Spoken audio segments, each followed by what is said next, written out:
जब आप अध्यात्म में मार्ग पे चलते हैं, चलते समय आपको जो गुरु बताते हैं उसमें कई जगह संदेह भी होता है। और जब संदेह होता है तो संदेह का निवारण भी होना चाहिए। अब इसमें दो चीज़ें हैं। एक, जो गुरु ने बताया उसमें संदेह। दूसरा होता है कि जब गुरु आपको कुछ बताते हैं, आप उस पर अमल करते हैं, आपका खुद का अनुभव जब आप करते हैं उसके बाद उसमें संदेह होता है। दोनों में भिन्नता है। अब जैसे एक कक्षा में मान लीजिए 20-25 बालक हैं, पढ़ाने वाला तो एक ही है, शिक्षक। अब वही शिक्षक पढ़ा रहा है सभी को, लेकिन उसमें कोई उत्तीर्ण होता है, कोई अनुत्तीर्ण, पास फेल तो होते ही हैं। अब कोई फर्स्ट आ गया तो कोई एकदम लास्ट भी आ गया। तो ये सारी चीज़ें जो हैं ये किस कारण है? ये अभ्यास, केवल उसी का फर्क है। यदि आप अभ्यास करेंगे तो आप सफल, यदि आप अभ्यास नहीं करेंगे तो आप असफल हो जाएंगे। बस इतना ही फर्क है।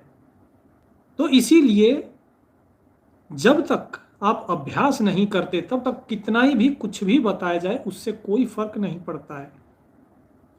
कबीर साहब क्या कहते हैं? 34 अक्षर से निकले जोई, पाप पुण्य जानेगा सोई। और 34 अक्षर का यही विशेखा, सहस्रों नाम याही में देखा। लोगों के अंदर जो दुविधा है ना कि कौन सा नाम जपें, तो साहिब ने बता दिया कि इन पुराणों में ये जो 34 अक्षर है इसी से सब बना है और इसमें हजारों नाम है। तो आप दुविधा में रहेंगे। एक नाम जो गुरु ने बताया है, आप केवल उस गुरु के एक नाम को पकड़िए, आप उस पर अभ्यास तो कीजिए। यदि आप अभ्यास नहीं करेंगे तो कहीं भी नहीं पहुंचेंगे। कितना ही भी कोशिश कर लें, मैं कितना बता लूं, आप दूसरे गुरु को खोजिए वो कितना बता लें, स्वयं का अनुभव होना बहुत जरूरी है। स्वयं के अनुभव के बिना कुछ नहीं हो सकता। व्यक्ति की मुक्ति अपने स्वयं के अनुभव से होती है।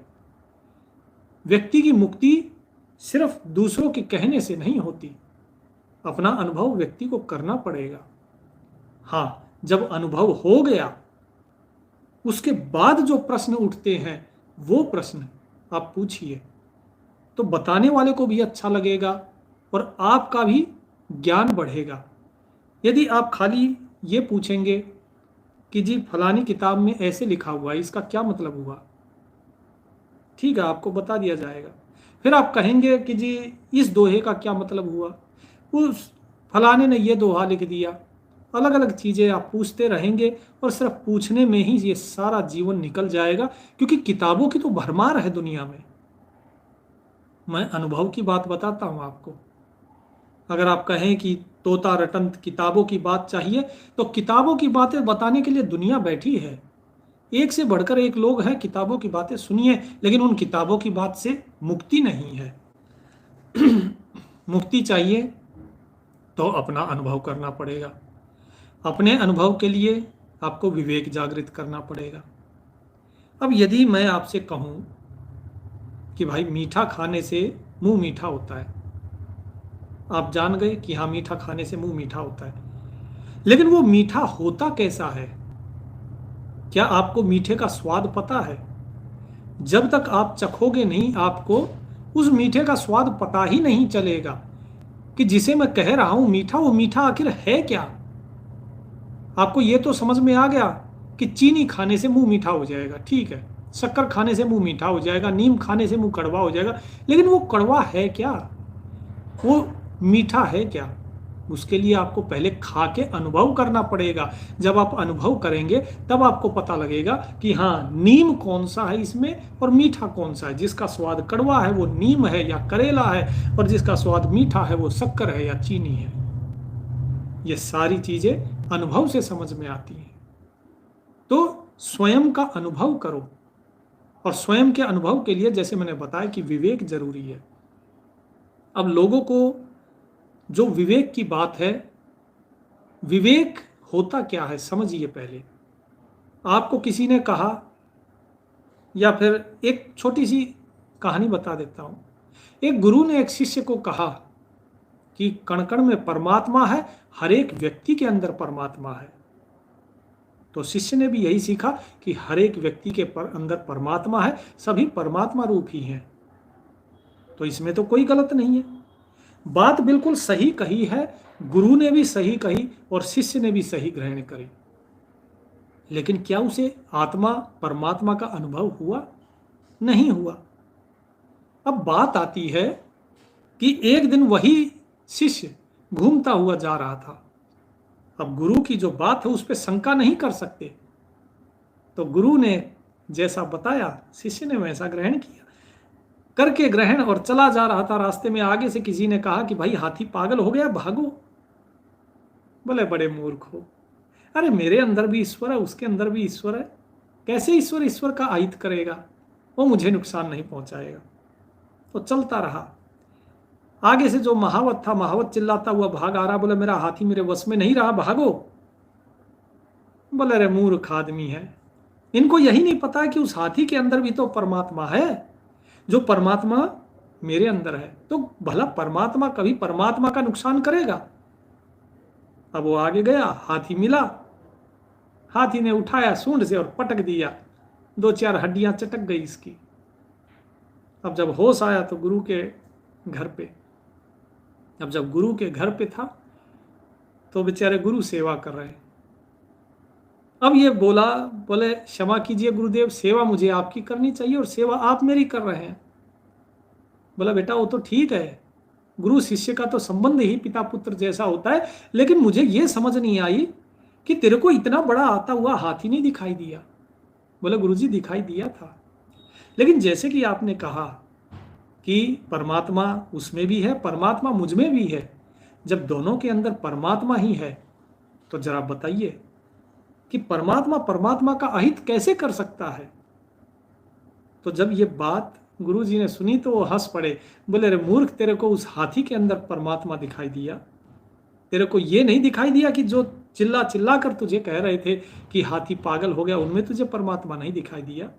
वो महावत जो चिल्ला रहा था उसमें तुझे परमात्मा नहीं दिखाई दिया? तो यहां पर विवेक आता है, यही है विवेक। विवेक बताता है कि भाई क्या करना चाहिए क्या नहीं।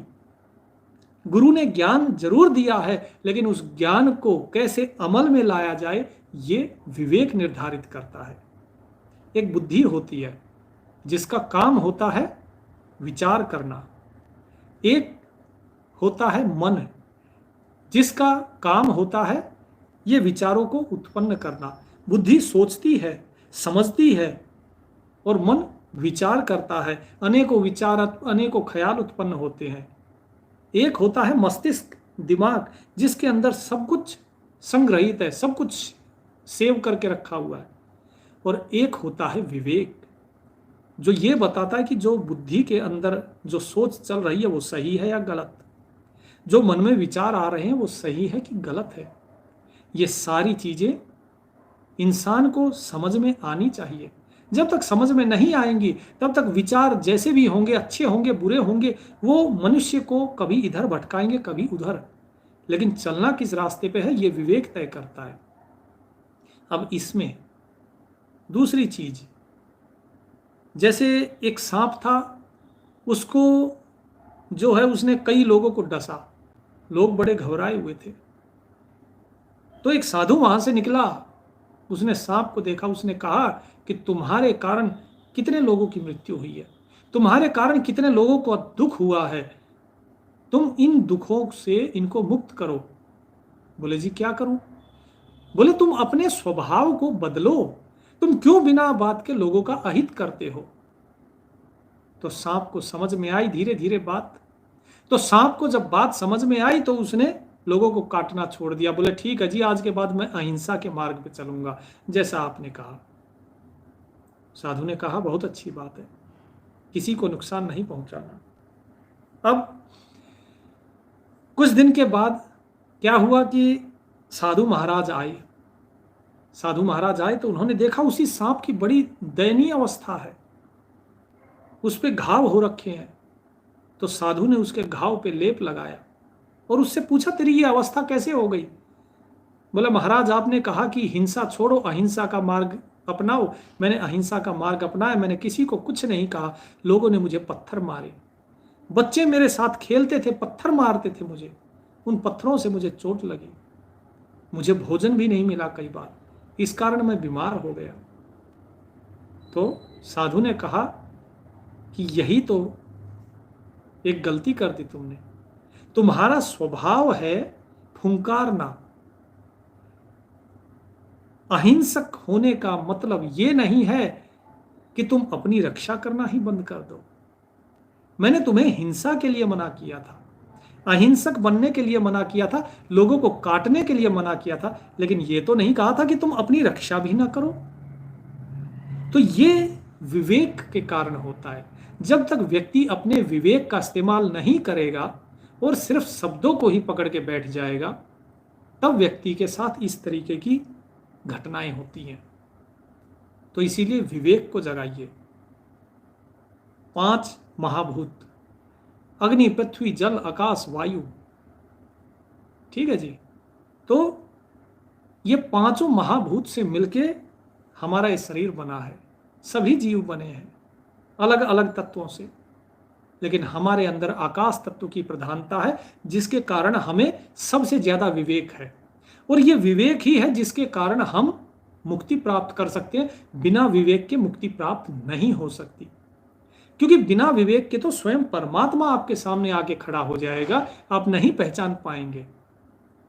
तो विवेक को जागृत करना बहुत जरूरी है। विवेक को जागृत कीजिए, और विवेक जागृत होता है सत्संग से। कोई आपको पार नहीं लगा सकता। आप सोचते हैं सतगुरु आपको पार लगा देंगे? यदि ऐसा होता तो जरा बताइए, कबीर साहिब के कितने शिष्य थे? क्या सभी पार हो गए? केवल चुनिंदा शिष्यों को छोड़ के बाकी सब के सब डूब गए। क्यों डूब गए? एक कक्षा के अंदर इतने छात्र होते हैं, लेकिन सबके सब प्रथम नहीं आ जाते। उनमें से कुछ छोटे भी रह जाते, कुछ फेल होते हैं, कुछ कम नंबर लेके आते। क्यों? मेहनत।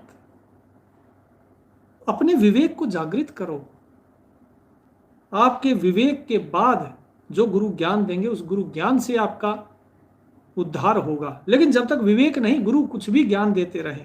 इसीलिए कबीर साहिब ने कहा, सतगुरु बपुरा क्या करे, जो शिष्य माही चूक, भावे त्यों प्रमोद ये, ज्यों बांस बजाई फूंक। कि भाई सतगुरु कुछ नहीं कर सकते हैं। बेचारा क्या करेगा सतगुरु, यदि कमी शिष्य के ही अंदर है।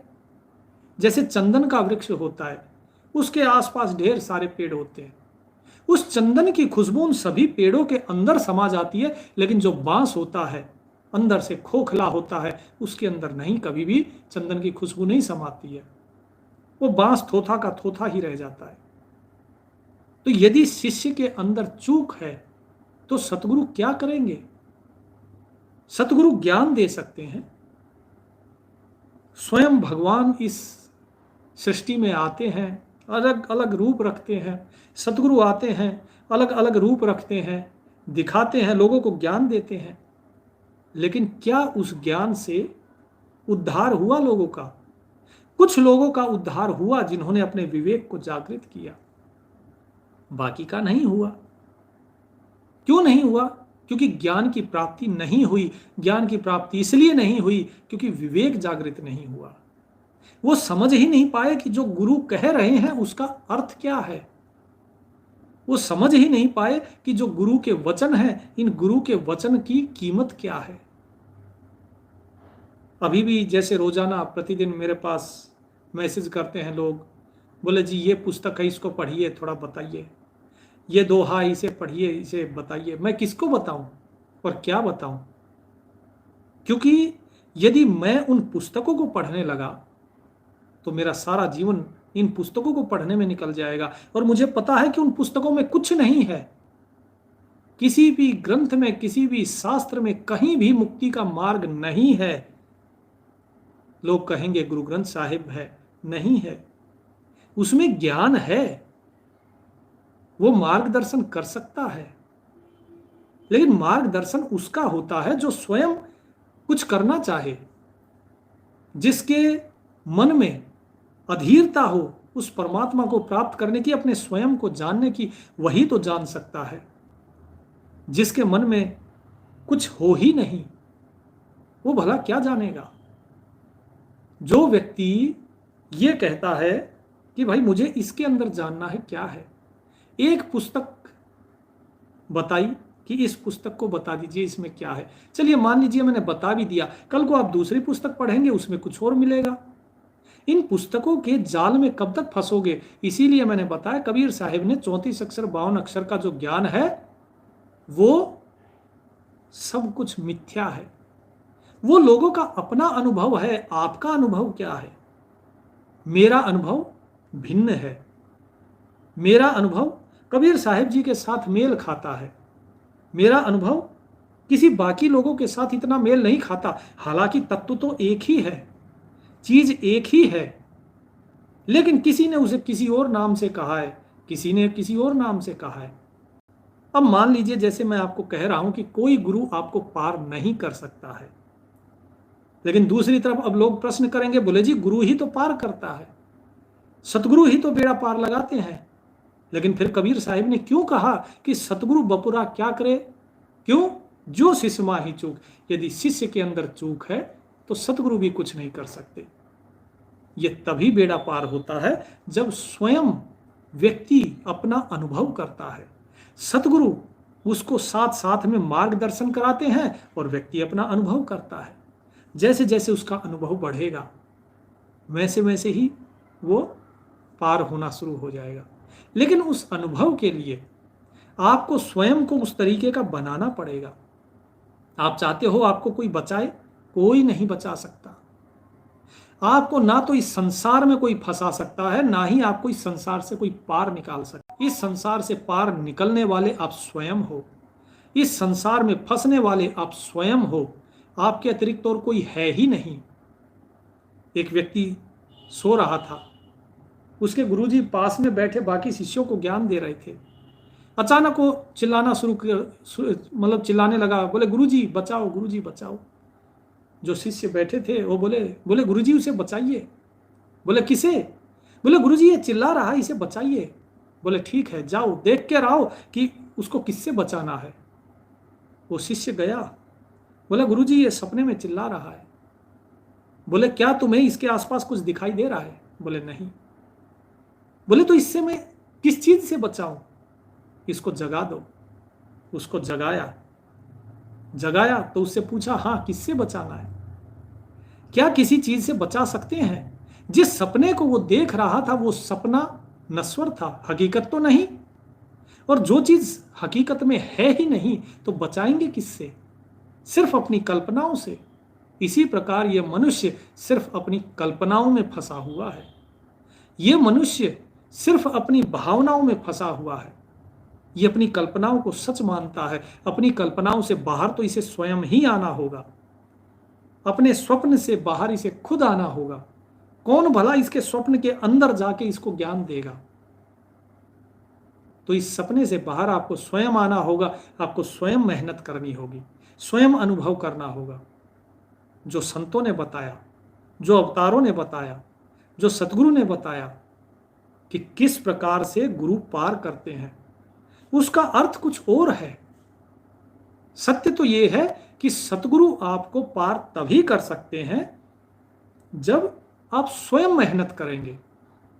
गुरु क्या करते हैं? आपको नामदान देते हैं। नामदान के बाद वो आपका मार्गदर्शन करते हैं, बस इतना ही। आपके जो प्रश्न होते हैं उन प्रश्नों का समाधान करके आपका मार्गदर्शन कर दिया। लेकिन यदि सिर्फ प्रश्न ही रहेंगे और आगे बढ़ेंगे नहीं तो कैसे बात बनेगी? सिर्फ प्रश्न ही प्रश्न अगर रहेंगे तो आप प्रश्न ही करते रह जाएंगे। स्वयं जैसे उदाहरण देखिए गौतम बुद्ध। गौतम बुद्ध के मन में कितने प्रश्न थे, अनेकों अनेक प्रश्न। तो क्या उनकी उन प्रश्नों से मुक्ति हुई? जिन भी लोगों ने उनको प्रश्नों के उत्तर दिए वे सभी के सभी उत्तर क्या थे? वे सभी के सभी उत्तर ग्रंथ, शास्त्र, पुराणों से ही निकले हुए थे। लेकिन क्या वो उत्तर जानने के बाद उन्हें शांति मिली? नहीं मिली। शांति कब मिलती है? शांति मिलती है जब व्यक्ति स्वयं अनुभव करे। तो बुद्ध ने स्वयं अनुभव किया, मीराबाई ने स्वयं अनुभव किया। कितने वर्ष लग गए मीराबाई को? बुद्ध जिसे कि आप भगवान कहते हैं 6 वर्ष तक तपस्या करी। मीराबाई 20 साल तक, नाम दान लेने के बाद भी 20 साल तक लगातार मेहनत करी। माता सबरी ने पूरी उम्र निकाल दी अपनी। तो ये सारी चीजें जो हैं ये आपके अनुभव और आपकी मेहनत के ऊपर है। बिना मेहनत के तो नहीं हो सकता कुछ भी। तो इसीलिए अपनी नींद से जागिए और मेहनत कीजिए। जो रास्ता बताया गया है, जो नाम दान दिया गया है, उस नाम दान पे चलिए, उस नाम को रटिए, उस नाम का सुमिरन कीजिए। जो भाव बताया गया है उस भाव के साथ जपिए उस नाम को, तभी कुछ मिल पाएगा। अगर भाव ही नहीं होगा तो फिर आप कुछ भी रटते रहिए, कोई फायदा नहीं उसका। वो तो फिर आपके लिए एक शब्द मात्र हो गए और कुछ भी नहीं। भाव जरूरी है नाम जाप के साथ। तो नाम सुमिरन कीजिए भाव के साथ। भाव की महिमा है। जैसे मैं बार बार बताता हूं कि नाम सुमिरन तो करते हैं, लेकिन नाम सुमिरन के साथ और क्या है? नाम सुमिरन के साथ है आपका प्रेम, विश्वास, दास भाव। ये तीनों होने बहुत जरूरी है, क्योंकि यदि दास भाव नहीं होगा तो आपके अंदर अहंकार आ जाएगा, आप फंस जाओगे। प्रेम होना बहुत जरूरी है, क्योंकि प्रेम नहीं होगा तो सुमिरन नहीं हो पाएगा। और यदि आपके अंदर विश्वास नहीं होगा तो आपकी जो लो है वो टूट जाएगी। साधना जो है वो निरंतर नहीं रहेगी, क्योंकि आपका विश्वास डगमगाएगा और आप इधर उधर भागेंगे। तो ये सारी चीज़ें जो हैं ये उम्मीद करता हूँ आपको समझ आई होंगी।